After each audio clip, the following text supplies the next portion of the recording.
Assalamualaikum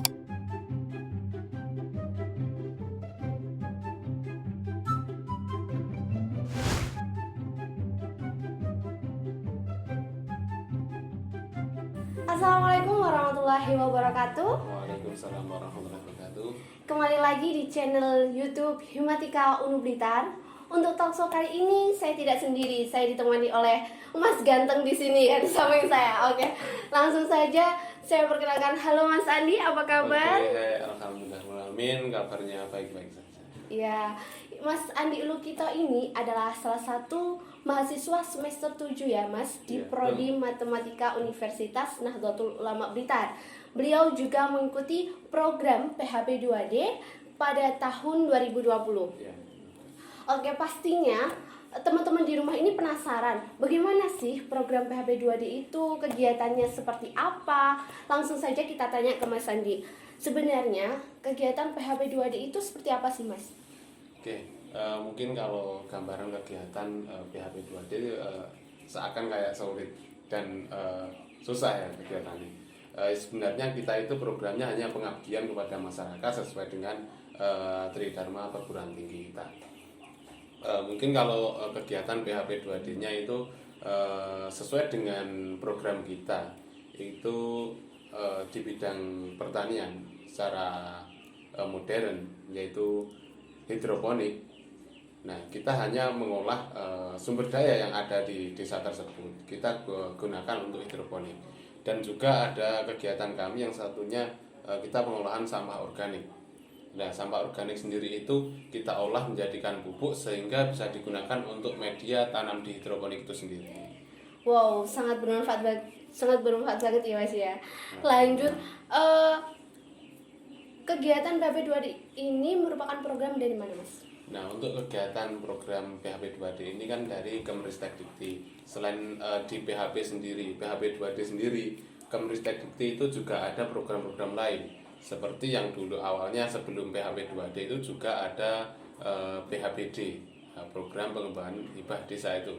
Nah, untuk selanjutnya di tahun 2020 itu rubah nama lagi menjadi PHB 2D yang di kami lolos 2020 itu. Yang lolos 2020 ya Mas.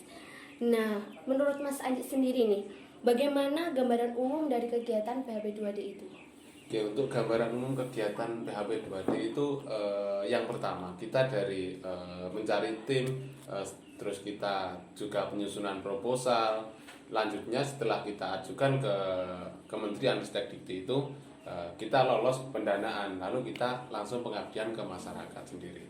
Jadi program yang kita bangun di awal dengan tim kita ajukan ke kementerian itu, ketika sudah dapat pendanaan kita harus menjalankan sesuai dengan proposal yang kita ajukan itu. Oh, seperti itu. Kegiatan PHB 2D itu dilaksanakan di mana Mas? Kalau kegiatan PHB 2D kami laksanakan ini di Desa Sidodadi. Sidodadi di kabupaten ya? Ya, di Kabupaten Blitar. Kenapa memilih tempat itu Mas? Oke, gini. Selain di situ sesuai dengan tujuan kami, yaitu pengabdian di wilayah-wilayah terpencil. Nah, itu juga kan ada sumber daya yang ada di situ. Misal di sana itu ada air yang melimpah. Nah, terus daun-daunan yang banyak. Nah, jadinya kita pengabdian itu sesuai dengan kompetensi yang ada di daerahnya itu sendiri. Jadi enak ya Mas ya, kita tinggal mengaplikasikan sumber daya yang sudah ada di situ. Nah, gitu. betul. Soalnya kan biar mempermudah kita berjalannya ke depannya, kita harus tahu potensi apa di desa tersebut. Oh ya, baik. Lantas, apakah ada ketentuan khusus untuk mengikuti program PHB 2D itu? Oke, baik. Mungkin kalau ketentuan khusus di program sebelumnya di PHBD itu yang terpenting kita mengikuti ormawa yang ada di kampus tersebut. Misal di saya sendiri itu berangkat dari Himatika, dari prodi sendiri. Ada juga yang dari teman-teman lain, dari universitas lain itu juga melalui BEM dan lain-lain. Yang terpenting ada ormawa yang ada di kampus tersebut. Nah, terus selanjutnya mungkin yang di PHB 2D ini ada tambahan lagi di semester. ada minimal semester yang harus boleh mengikuti. Oh, jadi ada minimal semester yang boleh mengikuti PHP 2D Nah, ini. betul. Nah, untuk minimalnya itu semester 3. Minimal semester 3 ya Mas ya? Ya, semester 3 baru boleh mengikuti. Oh, untuk semester awal berarti harus mempersiapkan Nah, dulu. kita mempersiapkan bagaimana kita kedepannya apa programnya gitu. Seperti itu, baik. Untuk Mas Andi sendiri nih, sebagai mahasiswa yang aktif di universitas tercinta yaitu Universitas Nahdlatul Ulama Blitar, dulu waktu mengikuti kegiatan PHP 2D itu Mas Andi masih semester berapa? Kalau dulu di awal saya mengikuti pengabdian itu di semester 5. Semester 5 itu di PHBD itu. Oh, di Awal PHBD. diikut PHBD, terus selanjutnya di semester berikutnya kami dengan tim itu mengikuti PHP 2D itu. Oh, berarti semester 5 ke PHBD, lanjut Ke ke PHP 2D. oh, seperti itu. Terus bagaimana caranya Mas Andi mengatur waktu? Waktu itu kan kalau semester 5 itu masih full banget ya, Iya, apalagi betul. tugas-tugasnya itu banyak banget. Bagaimana caranya mengatur waktunya biar bisa fokus ke kuliah, untuk ke program ini gitu Mas? Gimana? Oke, mungkin kita merasa kesulitan di mengatur waktu juga sih. Soalnya kan kita harus dua-duanya harus berjalan barengan. Iya. Nah, di situ kita bagaimana caranya program berjalan dan kuliah tetap juga berjalan. Nah, salah satunya saya sendiri mensiasati begini.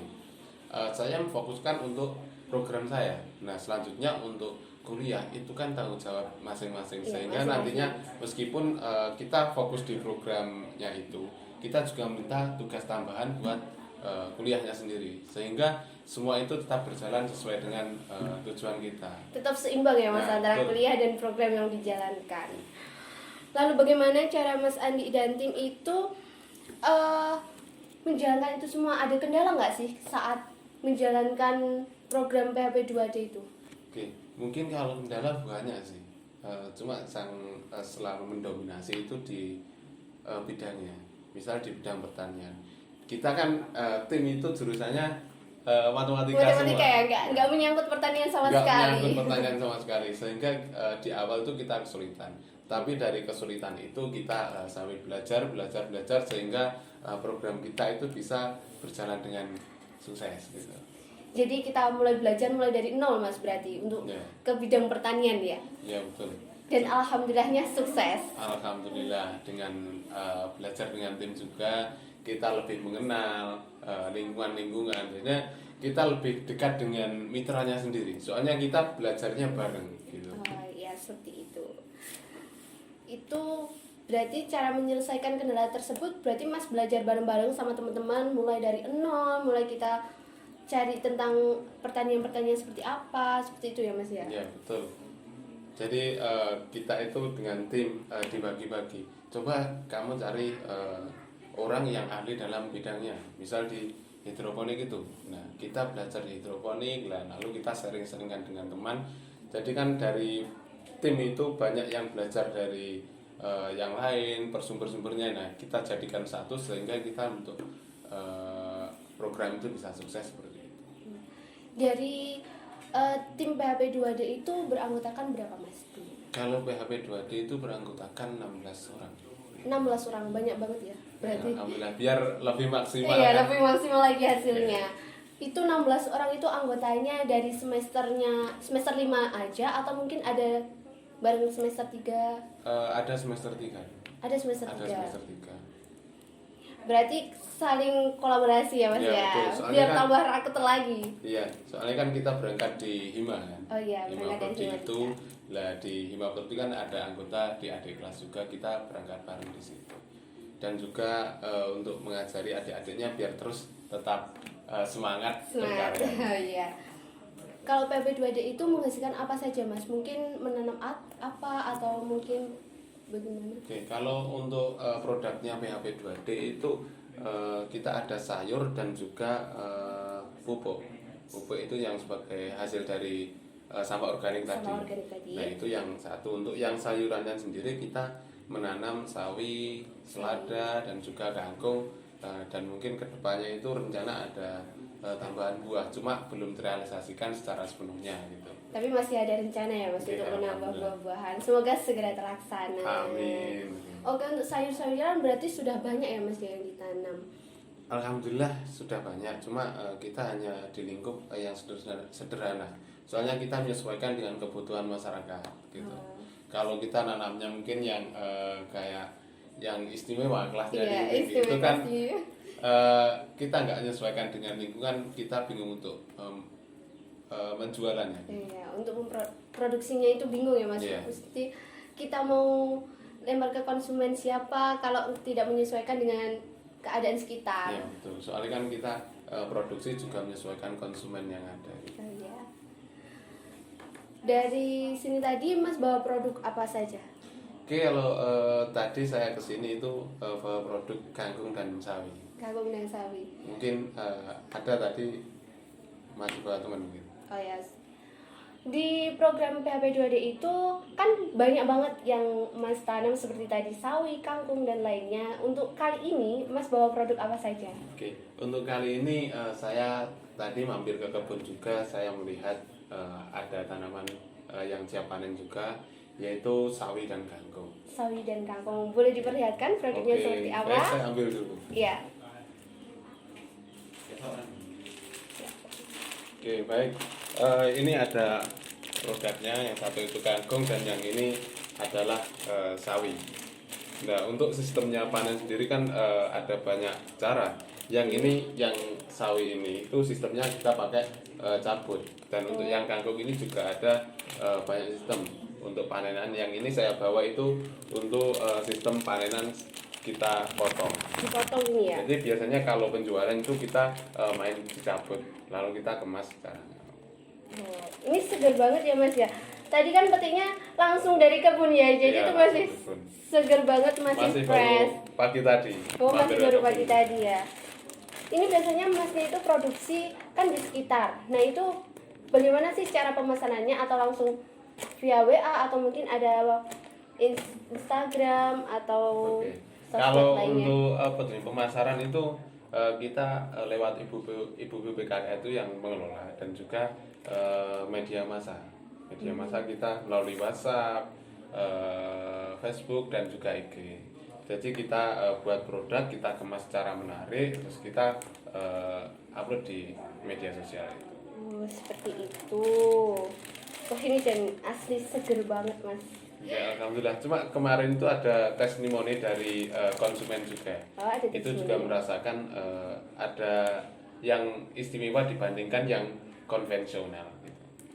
Salah satunya keistimewaannya, Nah, perbedaannya mungkin apa? kalau di selada dan kangkung itu Ya. dimasak itu kadar airnya juga ada, lebih banyak, dan juga rasanya lebih keras katanya. Oh, lebih manis gitu ya Mas ya. betul.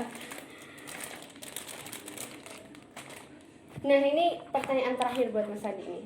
Wah, ya, ini agak berat nih kalau terakhir nih. Enggak berat sih Mas.